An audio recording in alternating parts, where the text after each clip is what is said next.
Hello hi welcome नमस्ते, मेरा नाम ऋतिक और आज हम फिर से बात करेंगे एक और इम्पोर्टेंट कंसेप्ट के ऊपर। तो ये वीडियो उन स्टूडेंट्स के लिए मोस्ट इंपॉर्टेंट होने वाली है जिनके पास इग्नू में सब्जेक्ट है इंडियन इकोनॉमी सेकंड, जिसका सब्जेक्ट कोड है BECE 146।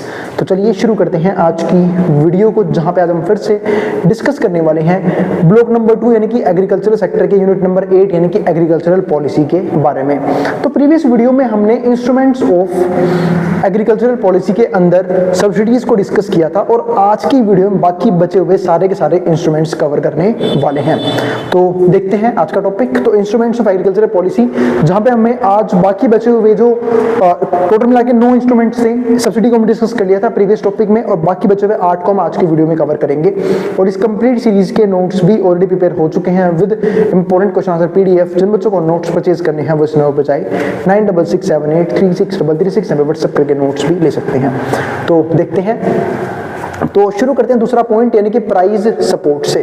एक बहुत इंपॉर्टेंट पॉइंट है ये प्राइस सपोर्ट जिसको हम बोलते हैं, क्योंकि जब मैं बात कर रहा हूँ प्राइस सपोर्ट की, तो हम सब जानते हैं जो एग्रीकल्चरल प्रोडक्ट्स हैं उसको लेके गवर्नमेंट जो है वो एक मिनिमम प्राइस डिटरमाइन कर देती है कि जिससे कम में कोई भी कंज्यूमर, कोई भी ट्रेडर, कोई भी इंडस्ट्री उस पर्टिकुलर एग्रीकल्चरल प्रोडक्ट को बाय नहीं करेगी।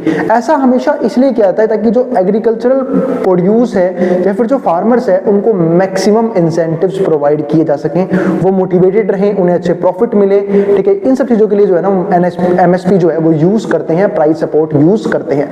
और बाय चांस अगर डिमांड और सप्लाई के अकॉर्डिंग कभी अगर प्राइस जो है वो कम भी होता है मिनिमम सपोर्ट प्राइस से, यानी कि MSP में जो सेट किया हुआ प्राइस है उससे कम भी अगर होता है, तो जो बीच का गैप है ना उसे फुलफिल कौन करती है? गवर्नमेंट। यानी गवर्नमेंट जो है वो कंपनसेशन पे करती है फार्मर्स को, ठीक है, ताकि जो फार्मर्स हैं उन्हें कभी भी प्रॉफिट में दिक्कत ना हो, ठीक है, उनको अपना प्रोडक्ट सस्ते में ना बेचना पड़े, उनको लॉसेस ना हो। क्योंकि इससे क्या होगा, जो फार्मर है वो डिमोटिवेट हो जाएंगे। अगर फार्मर डिमोटिवेट हो गए तो ऐसे केसेस में वो प्रोडक्शन छोड़ सकते हैं, जिससे एग्रीकल्चरल प्रोड्यूस जो है वो बड़े लेवल पे गिर सकता है। तो यानी कि फार्मर्स को इंसेंटिव्स प्रोवाइड करने के लिए जो गवर्नमेंट है वो इस तरह का स्टेप उठाती है।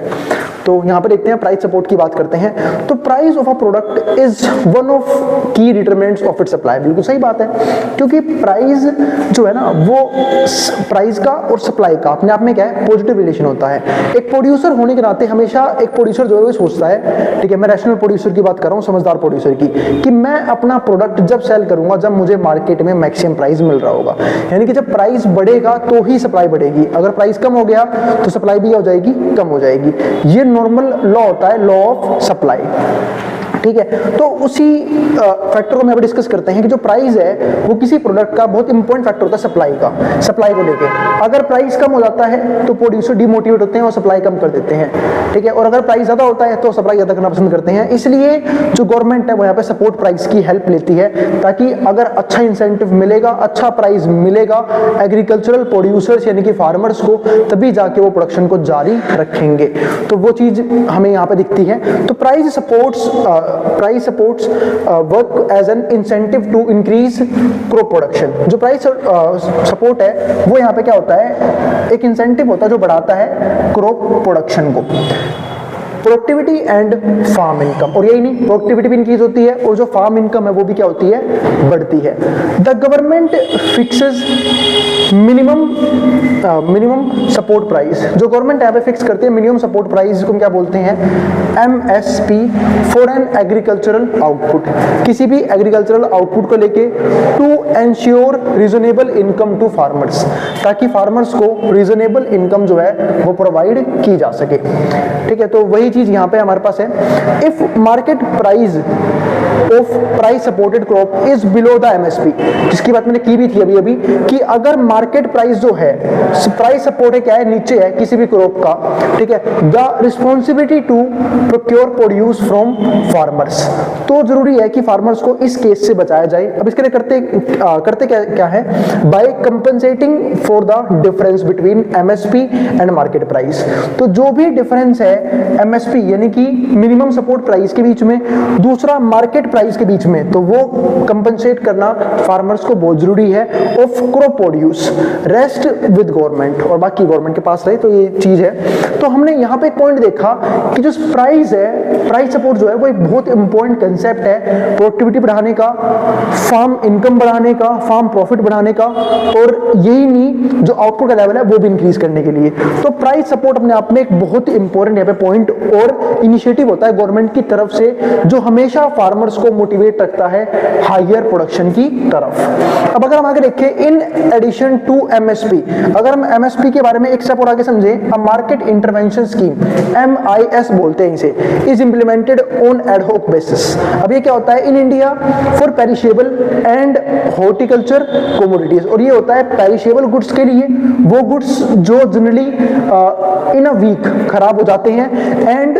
हॉर्टिकल्चर के लिए जहां पे हम फ्रूट्स की बात करते हैं, वेजिटेबल्स की बात करते हैं, कमोडिटीज के लिए, नॉट कवर्ड अंडर एमएसपी, जो एमएसपी में क्या होते हैं? कवर्ड नहीं होते हैं। This is done if either the production increases by at least 10%। ध्यान रखना, इसके लिए भी कंडीशन होती है कि जो प्रोडक्शन है ना पिछले साल से इस साल कम से कम 10% राइज होना चाहिए, और या प्राइस डिक्रीज हो जाए 10% से over corresponding figures for previous normal year, यानी कि प्रीवियस ईयर से या तो 10% से प्रोडक्शन राइज कर जाए या फिर प्राइस फॉल कर जाए। तो ऐसे केसेस में गवर्नमेंट जो है वो इस MIS, ठीक है, स्कीम का बेनिफिट फार्मर्स को देती है हॉर्टिकल्चर और पेरिशेबल गुड्स के केस में। तो ये हमने बात की एक बहुत इंपॉर्टेंट इंस्ट्रूमेंट किसके बारे में? प्राइस सपोर्ट के बारे में। अब डिस्कस करते हैं इसके बाकी के इंस्ट्रूमेंट्स। अब दूसरा क्या आता है? Direct payments. अब डायरेक्ट पेमेंट को समझते हैं। हमने सब्सिडी की बात की थी कि जो गवर्नमेंट है वो फार्मर्स को एज अ इंसेंटिव, या फिर अभी मान लो कि फार्मिंग से मिलने वाले आउटपुट के बदले कुछ सब्सिडीज पे करती है इनपुट के ऊपर भी, ठीक है। जब सब्सिडी पे करेगी तो सब्सिडी पे करने का मोड भी तो पता होना चाहिए ना, कि जो फार्मर्स हैं वो किस तरीके से गवर्नमेंट से वो सब्सिडी ले सकते हैं। जैसे फॉर एग्जाम्पल अगर मैं बात करूं इनपुट सब्सिडी की, अब इनपुट सब्सिडी का मतलब क्या है कि फार्मर्स जो भी इनपुट बाय करेंगे, चाहे वो फर्टिलाइजर्स हो, पेस्टिसाइड्स हो, सीड्स हो, या फिर कोई टूल ही बाय करना है, कोई इक्विपमेंट ही बाय करना है, तो ऐसे केसेस में भी फार्मर जो है वो सब्सिडी पे करेगी। तो वो फॉर्म ऑफ सब्सिडी क्या होगी? और ऐसे केसेस में जो गवर्नमेंट है वो जनरली डायरेक्ट पेमेंट करने की कोशिश करती है। अब डायरेक्ट पेमेंट करने की कोशिश का मतलब क्या है कि कोई भी इंटरमीडिएरीज बीच में ना आए ना। ऐसा हो सकता है कि जो फार्मर्स हैं, ठीक है, उनको सब्सिडी मिलेगी और उसका बेनिफिट कुछ बिचौलिए लेके चले जाएंगे। तो ऐसे केसेस में गवर्नमेंट जो है वो खुद डायरेक्टली अकाउंट में उस पैसे को पहुंचाने का काम कर सकती है, ठीक है, जिसके बारे में हम आगे बात भी करेंगे। तो डायरेक्ट पेमेंट का मतलब क्या होता है? तो direct payments are used as an instrument to maintain the agricultural output within a predefined output quota, यानी कि एक ऐसा पेमेंट सोर्स है जो एक बात को यहाँ पे इंश्योर करता है कि जो भी हमने सोचा है कि प्रोडक्शन इस लेवल पे हमें अचीव करना है वो अचीव किया जाना चाहिए। और वो अचीवमेंट कब होगी? जब फार्मर्स को अलग अलग फॉर्म्स में इंसेंटिव देंगे, सब्सिडीज पे करेंगे, ठीक है। तो वो चीजें, ठीक है। अब इसमें क्या आता है? They are given for enabling the performance of multi functionality role of agriculture. अब यहाँ में एक चीज और ध्यान देते हैं कि एग्रीकल्चर के अंदर सिर्फ जो हमारे पास क्रॉप प्रोडक्शन है वो इकलौता सोर्स ऑफ इनकम तो नहीं है। डिफरेंट चीजें हैं जिसमें हम हॉर्टिकल्चर के बारे में बात करते हैं, बी कीपिंग के बारे में बात करते हैं, एनिमल हस्बेंड्री के बारे में बात करते हैं, पोल्ट्री फार्मिंग होती है। तो डिफरेंट सब सेक्टर्स हैं एग्रीकल्चर के अंदर भी, और सबकी परफॉर्मेंस पे ओवरऑल एग्रीकल्चर सेक्टर जो है ना वो डिपेंड करता है। इसमें हम कुछ चीजों में हेल्प कर सकते हैं। जैसे for example conservation of land, कि जो भी लैंड है उसे कंजर्व करना है, उसे बचाना है, यानी कि हम यहाँ पे सस्टेनेबल डेवलपमेंट फॉलो करते हैं। इनकी डेवलपमेंट तो करनी है, ग्रोथ तो अचीव करनी है, बट उसका बेनिफिट आज की जनरेशन को ही मिलना चाहिए और आने वाली जो फ्यूचर जनरेशंस हैं उनको भी उस चीज का बेनिफिट मिलना चाहिए। इसके अलावा वाटर रिसोर्सेज बताने बहुत जरूरी है ताकि फ्यूचर में भी या फिर प्रेजेंट में भी इरिगेशन करने में फार्मर्स को किसी भी तरह की दिक्कतें ना हो। इसके बाद क्या आता है? Protection of natural environment and biodiversity, यानी कि जो भी नेचुरल इन्वायरमेंट है और जो बायोडाइवर्सिटी है उसकी प्रोटेक्शन बहुत जरूरी है। Provision of safe and high quality food, ठीक है, प्रोविजन बनाना चाहिए सेफ और हाई क्वालिटी फूड को लेके, ठीक है, preservation of rural landscapes and heritage and socio economic and cultural development of rural areas, ठीक है। तो ये सब चीजें आती हैं किसके अंदर, डायरेक्ट पेमेंट्स के अंदर। अब एक चीज और होती है, इसको हम बोलते हैं डीबीटी, यानी कि डायरेक्ट बेनिफिट ट्रांसफर। ये डायरेक्ट पेमेंट से थोड़ा सा अलग कंसेप्ट है। डायरेक्ट पेमेंट के अंदर तो हम लोग बहुत सी चीजें देखी कि जहां पे गवर्नमेंट जो है वो हेल्प करती है फार्मर्स की, लेकिन जब बात करते हैं डायरेक्ट बेनिफिट ट्रांसफर की, तो इसमें इसका मतलब ये होता है कि जैसे मैंने वीडियो के बिल्कुल इस टॉपिक के बिल्कुल स्टार्टिंग में समझाया था कि जब गवर्नमेंट को सब्सिडी ट्रांसफर करने होते हैं, या फिर मान लेते हैं किसी पर्सन ने कोई इक्विपमेंट बाय किया, मान लेते हैं कोई ट्रैक्टर ही बाय किया और वहां पे गवर्नमेंट सब्सिडी प्रोवाइड कर रही है कि जो भी आप बाय कर रहे हो उसमें आपको इतने % की छूट मिलेगी, तो वो डायरेक्टली उस पर्टिकुलर बेनिफिशियरी के अकाउंट में जाना चाहिए। तो गवर्नमेंट यहाँ पे डायरेक्टली उस पैसे को उसके अकाउंट में ट्रांसफर करवाती है, किसी भी इंटरमीडिएरीज को बीच में आने का मौका नहीं देती, जिसकी वजह से क्या हो, ऐसा ना हो कि इंसेंटिव जो फार्मर को मिलना चाहिए वो लूज हो जाए। तो इस चीज से बचने के लिए डायरेक्ट बेनिफिट ट्रांसफर स्कीम की सहायता ली जाती है। तो हमने इसके बारे में बात की। तो अब तक हमने क्या क्या देख लिया, एक तो प्राइस सपोर्ट और डायरेक्ट पेमेंट्स।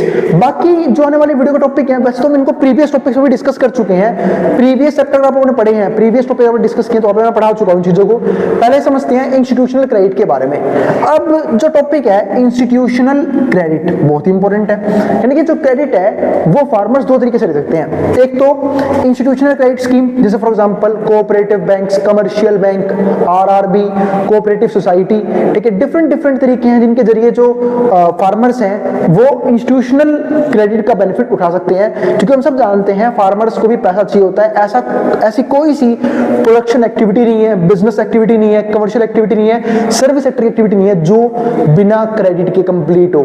बहुत बार प्रोड्यूसर्स को, चाहे वो किसी भी सेक्टर में हो, उन्हें प्रोड्यूस करने के लिए कुछ इनपुट्स लगाने पड़ते हैं, और जरूरी नहीं कि हर बार इनपुट्स के लिए पैसा उनके पास खुद हो, कई बार वो क्रेडिट पर भी डिपेंडेंट रहते हैं। अब वो क्रेडिट जो है वो डिपेंड करता है वो किस सोर्स से ले रहे हैं, इंस्टीट्यूशनल सोर्स है या फिर नॉन इंस्टीट्यूशनल सोर्स है। अब नॉन इंस्टीट्यूशनल सोर्स की सबसे बड़ी दिक्कत क्या है, हाई रेट ऑफ इंटरेस्ट।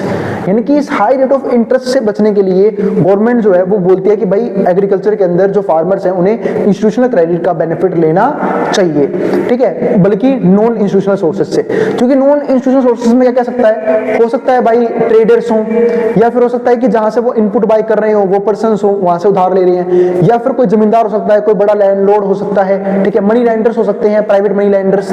तो ऐसे केसेस में ना जो लोन लेना तो इजी होता है किनके लिए, फार्मर्स के लिए, बट दिक्कत क्या, उसे चुकाना बहुत मुश्किल हो जाता है हाई रेट ऑफ इंटरेस्ट की वजह से। और कई बार तो ऐसा होता है कि वो जो भी चीज कोलैटरल या फिर एज अ मॉर्गेज उस पर्सन के पास रखवाते हैं, तो वो कई बार क्या होता है उन्हें खोनी पड़ती है, ठीक है, वो लूज हो जाता है। लेकिन दिक्कत क्या है, इंस्टीट्यूशनल में बेनिफिट क्या है, कोलैटरल तो कहीं ना कहीं यहाँ भी देना पड़ेगा, ठीक है, कुछ प्रूफ यहाँ भी देने पड़ेंगे, लेकिन यहाँ पे एक चीज की यहाँ पे गारंटी है, वो क्या कि रेट ऑफ इंटरेस्ट जो है ना वो गवर्नमेंट खुद कंट्रोल करती है, गवर्नमेंट रेगुलेट करती है यहाँ पे। तो रेट ऑफ इंटरेस्ट सस्ता होने की वजह से यहाँ पे जो लोन है वो इजीली चुकाया जा सकता है।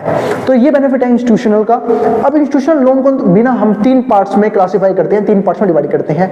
शॉर्ट टर्म लोन, जो लोन लगभग 1 साल के लिए होते हैं, 1 साल से कम के लिए। फॉर एग्जांपल सीड्स के लिए लोन ले लिया, पेस्टिसाइड के लिए लोन ले लिया, फर्टिलाइजर के लिए लोन ले लिया, यानी कि जो भी सीजन में क्रॉप्स उगा रहे हैं उससे जुड़े हुए चीजों के लिए हमने लोन ले लिया, तो उसको यहाँ पे क्या बोलते हैं, इंस्टीट्यूशनल लोन का शॉर्ट टर्म लोन। एक होता है मीडियम टर्म, यानी कि जो लोन 1 साल से 5 साल के बीच में होता है, ठीक है। ऐसे लोन जो है जनरली हम ये कर सकते हैं, जैसे मान लो फर्टिलाइजर्स की जो टेक्निक है वो इंप्रूव करनी है, लैंड इंप्रूवमेंट, इन चीजों के लिए लोन ले सकते हैं। एक होता है लॉन्ग टर्म लोन, यानी कि जो 5 साल से ज्यादा है, जैसे फॉर एग्जांपल कुछ हैवी इक्विपमेंट्स मंगाने हैं, जैसे फॉर एग्जांपल ट्रैक्टर बाय करना है, अब ऐसे केस में अच्छा खासा पैसा चाहिए, तो ऐसे केसेस में जो फार्मर्स है वो 5 साल से ज्यादा पीरियड तक के लोन करवा सकते हैं अपने ऐसे हैवी इक्विपमेंट्स के ऊपर। इसको हम बोलते हैं लॉन्ग टर्म लोन्स। यानी कि इंस्टीट्यूशनल क्रेडिट के अंदर शॉर्ट टर्म लोन भी मौजूद है, मीडियम टर्म भी और लॉन्ग टर्म भी। कुछ दिक्कतें जो है वो इंस्टीट्यूशनल क्रेडिट के अंदर भी हैं, बट यहाँ पे एक चीज का बेनिफिट ये है कि ये जो है ना मेरे हिसाब से मान लो कि नॉन इंस्टीट्यूशनल सोर्सेज से तो बेहतर है बहुत ज्यादा, ठीक ठीक है, तो ये हमने एक पॉइंट समझ लिया इंस्टीट्यूशनल क्रेडिट के बारे में। इसके बाद समझते हैं अगले कुछ पॉइंट, जैसे फिफ्थ पॉइंट समझते हैं। फिफ्थ पॉइंट में क्या आता है, क्रॉप इंश्योरेंस। अब क्रॉप इंश्योरेंस के बारे में बात करते हैं। अब क्रॉप इंश्योरेंस क्या होता है, Indian agriculture suffers from 3 types of failure. जो इंडियन एग्रीकल्चर है वो 3 तरह के फेलियर सफर करता है, जैसे कि पहले ही बात कर चुके हैं मार्केट फेलियर के बारे में, टेक्नोलॉजी फेल कर सकती है, और बहुत बार नुकसान होता है वेदर फेलियर की वजह से। यानी कि कई बार क्या होता है, कुछ नेचुरल शॉक्स भी जो हैं, ठीक है, जैसे फॉर एग्जांपल सूखा पड़ गया, बाढ़ ज्यादा आ गई, ठीक है, बहुत सी प्रॉब्लम जो है वो नेचुरल शॉक के अंदर आते हैं, ठीक है, नेचुरल डिजास्टर के अंदर आते हैं, जिसकी वजह से फार्मर्स का जो आउटपुट है वो क्या हो जाता है, बर्बाद हो जाता है। ठीक है, तो इसको हम यहाँ पे क्या बोलते हैं, क्रॉप इंश्योरेंस की। ऐसे केसेस में जो फार्मर्स हैं वो अपने क्रॉप का इंश्योरेंस करवा सकते हैं, ताकि उन्हें श्योरिटी रहे कि कल को अगर किसी भी तरीके से अगर उनका क्रॉप फेल होता है, चाहे वो मार्केट फेलियर हो, चाहे वो टेक्नोलॉजिकल फेलियर हो, चाहे वो वेदर फेलियर हो, लेकिन इंश्योरेंस कंपनी उन्हें फुल्ली अमाउंट जो है पे कर देगी, जिससे वो अपना लॉस जो है वो फाइनेंशियल लॉस वो जो है खत्म कर सकते हैं। ठीक है, और एक तरह से जो भी पैसा है इंश्योरेंस कंपनी से जो भी मिलेगा, क्योंकि बहुत बार क्या होता है कि जो फार्मर्स है वो उधार पे लेके, जैसे हमने ऊपर बात करी, ऊपर वाले पॉइंट पे उधार लेके फार्मिंग करते हैं, तो वो उन मिले पैसों से जो इंश्योरेंस कंपनी पे कर रही है उधार वगैरह भी अपने चुका पाएंगे। तो ये सब बेनिफिट मिल सकते हैं। इसके बाद समझते हैं सिक्स्थ पॉइंट को। सिक्स्थ पॉइंट क्या आता है, public investment in infrastructure services. यही बहुत जरूरी है। जब मैं इस पॉइंट को पहले समझाया था मैंने, तो मैं आपको एक चीज समझाई थी कि जो पब्लिक इन्वेस्टमेंट है ना, जब ये कहीं पे भी होती है, किसी भी सेक्टर के अंदर होती है, तो पीछे पीछे प्राइवेट इन्वेस्टमेंट आती है। यानी कि जब तक बेसिक इंफ्रास्ट्रक्चर गवर्नमेंट खुद डेवलप नहीं करेगी किसी भी सेक्टर को लेकर, तब तक ध्यान रखना प्राइवेट इन्वेस्टमेंट जनरली नहीं होती है। जैसे फॉर एग्जांपल जब हम बात करते हैं इंडस्ट्रीज की डेवलपमेंट की, तो बेसिक इंफ्रास्ट्रक्चर जैसे for example transport, power supply, ठीक है, इजी सिस्टम्स ऑफ रोड या फिर ट्रांसपोर्टेशन या फिर बेसिक फैसिलिटीज, ये सब चीजें जो है ना वो गवर्नमेंट खुद प्रोवाइड करती है, उसके बाद ही प्राइवेट इन्वेस्टमेंट होती है। तो इसी को हम क्या बोलते हैं, public investment in infrastructure services. तो स्टेट इन्वेस्टमेंट इन इरिगेशन, जैसे मान लेते हैं यहाँ पे क्या आ गया कि स्टेट इन्वेस्टमेंट करी है इरिगेशन के अंदर, या फिर लैंड इंप्रूवमेंट के अंदर, कैसे लैंड को ज्यादा इंप्रूव किया जा सके, क्योंकि लैंड क्या है एग्रीकल्चर केस में एक मोस्ट इंपॉर्टेंट रिसोर्स। सोइल को कैसे इंप्रूव कर सकते हैं, सोइल एंड वाटर कंजर्वेशन, ठीक है, roads, electricity, water and pasture land improvement are major elements of infrastructure services. ये सब कुछ मेजर एलिमेंट्स हैं जिन पे जो गवर्नमेंट है वो खुद ध्यान देती है और खुद इन्वेस्टमेंट करती है। और जब गवर्नमेंट यहाँ पे इन्वेस्टमेंट कर देती है, तब जाए कहीं ना कहीं कमर्शियल फार्म्स वगैरह डेवलप होते हैं और प्राइवेट इन्वेस्टमेंट आती है, जिसके जरिए एग्रीकल्चर सेक्टर को और तेजी से ग्रोथ मिलेगी। तो ये हमने एक पॉइंट देख लिया, ये भी एक बहुत इंपॉर्टेंट इंस्ट्रूमेंट है एग्रीकल्चर पॉलिसी के अंदर। मतलब इन सब चीजों पे ना गवर्नमेंट जो है वो अपनी अलग पॉलिसीज चलाती हैं, ताकि एग्रीकल्चरल सेक्टर को के अंदर प्रोडक्टिविटी बढ़ाई जा सके, और जो यहाँ पे प्रोडक्ट है या फिर जो आउटपुट का लेवल है वो लगातार बढ़ाया जा सके। इसके बाद 7 पॉइंट क्या आता है, exchange rate and trade inventions. इसके बारे में बात करते हैं। आपको मैं एक चीज बता दूं, काफी इंपॉर्टेंट है कि भले ही लोग बोलते रहते हैं कि हमारी जो करेंसी है INR, इंडियन रुपीज जो है वो लगातार डेप्रिशिएट कर रही है अदर फॉरेन करेंसीज के अकॉर्डिंग। जैसे हम डॉलर के कंपैरिजन में बात करते हैं, तो डॉलर जो है वो पहले कभी 40 रुपए का भी हुआ करता था, $1 40 रुपए के बराबर, कभी 50 का भी हुआ, कभी 60 का भी हुआ, अब 90 के ऊपर भी है। ठीक है, लेकिन इसका फार्मर्स को एक बेनिफिट मिल सकता है, वो क्या कि एक्सपोर्ट चीप हो जाता है। मैं आपको बता देता हूं, बहुत सी इकोनॉमी जो है ना वो इसे एज अ स्ट्रेटजी यूज करती है, क्या कि हमारी करेंसी जब भी डेप्रिशिएट होगी as compare to foreign currencies, तो एक्सपोर्ट करना काफी चीप हो जाएगा। हम एक्सपोर्ट इजीली कर सकते हैं अपने गुड्स को, अपनी सर्विसेज को, और इसका बेनिफिट हमें इस केस में फार्मिंग सेक्टर के अंदर भी, एग्रीकल्चर सेक्टर के अंदर भी मिलता है। तो वही चीज यहां पे है, exchange rate management and trade interventions are used as a policy instrument for protecting the interest of both farmers and consumers. यानी कि एक्सचेंज रेट और मैनेजमेंट और ट्रेड इंटरवेंशंस ये वो पॉलिसी इंस्ट्रूमेंट है जो दोनों के इंटरेस्ट को सेव करती है, फार्मर्स के भी और कंज्यूमर्स के भी। जैसे कि मैंने भी बात की भी कि ऐसे केसेस में क्या होता है कि जब भी हमारी जो करेंसी है वो एज कम्पेयर टू किसी भी फॉरेन करेंसी, आप डॉलर का ही नाम ले लो, अगर डेप्रिशिएट कर रही है तो इसकी वजह से एक्सपोर्ट करना काफी चीप होता है और हम इजीली एक्सपोर्ट कर पाएंगे, जिसका बेनिफिट फार्मर्स को यहाँ पे मिलता है। यानी कि वो सिर्फ डोमेस्टिक लेवल पे ही अपने गुड्स को सेल नहीं करेंगे, ठीक है, इंटरनेशनल लेवल पे भी गुड्स को सेल कर सकते हैं। तो ये हो गया। इसके अलावा जब मैं बात कर रहा हूँ ट्रेड इन्वेंशंस की, भी बहुत जरूरी है, यानी कि जो हमारी गवर्नमेंट है वो टैरिफ यूज करती है ट्रेड इन्वेंशन के लिए। जैसे फॉर एग्जांपल इंपोर्ट ड्यूटी पे करनी पड़ती है, एक्सपोर्ट सब्सिडी मिलती है। यानी कि अगर हम कोई भी पर्सन हमारी कंट्री से, कोई भी इंडिविजुअल ऑर्गेनाइजेशन अगर फॉरेन कंट्री के गुड्स, खासकर एग्रीकल्चर प्रोडक्ट की बात कर रहे हैं, अगर वो बाय करती है, इंपोर्ट करती है, तो उन्हें इंपोर्ट ड्यूटी पे करनी पड़ेगी, जिससे होगा क्या, उन्हें वही गुड्स महंगे मिलेंगे। ठीक है, लेकिन अगर वो हमारी डोमेस्टिक फार्मर से, ठीक है, बाय करेंगे तो सस्ते मिल जाएगा। तो इसलिए ये किया ही जाता है ताकि जो भी डोमेस्टिक फार्मर्स है ना, उनको बचाया जा सके फॉरेन के कंपटीशन से। ठीक है, लेकिन अगर वहीं पे अगर हमारे डोमेस्टिक फार्मर्स अगर एक्सपोर्ट कर रहे हैं तो उन्हें एक्सपोर्ट में क्या मिलेगी, सब्सिडी। क्यों? क्योंकि इससे होगा क्या कि जो हमारे गुड्स है, हमारी सर्विसेज है, उसकी डिमांड फॉरेन कंट्री में भी हो रही है। फॉरेन कंट्री के लोग भी हमारे गुड्स, हमारे एग्रीकल्चर प्रोडक्ट्स को यूज कर पा रहे हैं। ठीक है, तो ऐसे केसेस में एक्सपोर्ट के ऊपर क्या मिलती है, सब्सिडीज मिलती हैं। क्योंकि एक्सपोर्ट करना किसी भी इकोनॉमी के लिए बहुत अच्छी बात होती है। इसके जरिए क्या होता है कि फॉरेन एक्सचेंज हमारी कंट्री में आता है। ठीक है, और हमारी जो इकोनॉमी है वो ज्यादा क्या होती है, ग्रो करती है, डेवलप करती है। और इंपोर्ट करना हमेशा डोमेस्टिक बिजनेस के लिए खतरनाक हो सकता है, खासकर अगर हम सिर्फ गुड्स की बात करें तो। क्योंकि चलो टेक्नोलॉजी वगैरह तो हम इंपोर्ट करते रहते हैं। क्यों करते हैं? क्योंकि इससे क्या होगा, हमारी इकोनॉमी ग्रो करेगी। क्योंकि हम फॉरेन की एडवांस टेक्नोलॉजी, जो कई बार क्या होता है कि फॉरेन की टेक्नोलॉजी हमसे अच्छी है, तो भाई हम उनकी टेक्नोलॉजी अडॉप्ट कर लेते हैं। ठीक है, उससे यूज करते हैं, जिससे क्या होता है, हमें बेनिफिट होता है, हम आउटपुट का लेवल भी क्या कर सकते हैं, बढ़ा सकते हैं। तो वो चीजें हैं। तो लेकिन जब हम इंपोर्ट कभी भी करते हैं ना सिर्फ गुड्स को, तो ऐसे केसेस में लॉस हो सकता है। क्यों? क्योंकि जो चीजें हमारी कंट्री के अंदर ही बन रही है, हमारी इकोनॉमी के अंदर बन रही है, और उसे हम फॉरेन से बाय कर रहे हैं, तो इससे होगा क्या कि जब कोई गुड्स हमारी कंट्री में बन रहे हैं और हमारी कंट्री के लोग इसकी डिमांड नहीं कर रहे, तो फॉरेन कंट्री में कैसे बेचा जाएगा, बहुत मुश्किल है।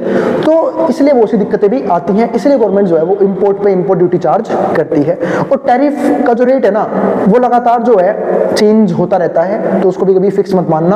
दूसरा, जो वर्ल्ड ट्रेड ऑर्गेनाइजेशन है, WTO जिसको हम बोलते हैं, वो भी इस चीज को रेगुलेट करता है कि ट्रेड जो है वो इजी हो पाए दो कंट्रीज के बीच में, दो इकोनॉमीज के बीच में। तो वो चीज है। इसके बाद 8th पॉइंट की हमारे बात करते हैं, वेयर हाउस रिसिप्ट। इसको हम बोलते हैं WDRA, यानी कि Warehouse Development and Regulatory Authority. ठीक है, यानी कि जहां पे हम बात करते हैं कि जो वेयर हाउस है, जहां पे एक फार्मर जो है अपने अनाज को बचा के रख रहा है, ठीक है, बाकी चीजों से, ठीक है, ताकि वो खराब वगैरह ना हो। जैसे कि फॉर एग्जांपल पेरिशेबल गुड हो गया, हॉर्टिकल्चर में जो फ्रूट्स वगैरह हम उगाते हैं उसकी बात कर लेते हैं, वेजिटेबल की बात कर लेते हैं। तो ऐसे केसेस में जो गवर्नमेंट है वो जनरली छोटे मोटे फार्मर्स को, जो या तो स्मॉल फार्मर्स हैं या मार्जिनल फार्मर्स हैं, उन्हें वेयर हाउस की फैसिलिटी भी देती है। उन्हें एक तरह से स्कीम दे दो, यूं मान लो कि इन्होंने एक फैसिलिटी दे दी कि भाई कल को उनका अनाज जो है वो खराब ना हो, इस चीज के लिए तो वो गवर्नमेंट के पास जाके अपना अनाज भी जमा कर सकते हैं। और बदले में एक चीज भी इशू होती है, NWR इसको बोलते हैं। ठीक है, इसको हम बोलते हैं एक तरह से नेगोशिएबल वेयर हाउस। ठीक है, तो ये हमारे पास एक वो मान लो कि एक रिसिप्ट है, ठीक है, NWR, जिसको हम बोलते हैं नेगोशिएबल वेयर हाउस रिसिप्ट, जो फार्मर्स को बदले में क्या होती है, मिल जाती है, जिसको वो कहीं ना कहीं कैश में भी कन्वर्ट कर सकते हैं फ्यूचर में। तो वो चीज हो गई। इसके बाद ये हमारे पास एक अच्छी स्कीम थी, जिसके जरिए जो फार्मर्स हैं वो सिर्फ अपने फसल को अच्छे से उगा ही नहीं पाएंगे, बचा भी पाएंगे बाकी पेस्ट वगैरह से। इसके बाद 9th पॉइंट क्या आता है, डी मिनिमिश। अब डी मिनिमिश का मतलब समझते हैं, तो एग्रीमेंट ऑन एग्रीकल्चर, AOA जिसको हम बोलते हैं, under WTO World Trade Organization classifies domestic support to agriculture. यानी कि यहाँ पे हम डोमेस्टिक सपोर्ट प्रोवाइड करते हैं एग्रीकल्चर को इनटू टू कैटेगरीज। एक तो trade distorting and non trade distorting. तो ये दो तरह के बेनिफिट देते हैं हम डी मिनिमिस के अंदर। यानी कि यहाँ पे हम जो हैं एक तरह से फार्मर्स को सपोर्ट प्रोवाइड करते हैं, इंसेंटिव प्रोवाइड करते हैं ट्रेड वगैरह करने के लिए। ठीक है, और जहां पे WTO जो है वो कहीं ना कहीं इकोनॉमी को और ट्रेड को रेगुलेट भी करता है, ताकि ट्रेड में दोनों का बचाव हो, कंज्यूमर्स का भी और प्रोड्यूसर्स का भी। ठीक है, तो उम्मीद है आपको सारे के सारे इंस्ट्रूमेंट समझ में आ गए हैं। इनमें से कुछ इंस्ट्रूमेंट इस साइड के ऐसे थे जो हमने प्रीवियस टॉपिक्स में भी कवर किए हुए हैं, ठीक है, थोड़े बहुत। और उम्मीद है आपको इस वीडियो में अच्छे से क्लियर हो गए होंगे। अब हम मिलेंगे अगली वीडियो में, जहाँ पे हम डिस्कस करेंगे इस चैप्टर का ऑलमोस्ट आखिरी कंसेप्ट, क्योंकि अब ये यूनिट भी जो है धीरे धीरे खत्म होने वाला है। ठीक है, तो अब मिलेंगे अगली वीडियो में। तो भाई अगर वीडियो पसंद आई तो वीडियो को लाइक भी कर देना और चैनल को सब्सक्राइब भी कर देना ऐसी वीडियोस के लिए। उन बच्चों में शेयर भी कर देना जिन बच्चों का एग्जाम होने वाला हो सेम सब्जेक्ट का, जिसको जो उतारना है वो उतार सकता है मैटर बोर्ड के सामने से।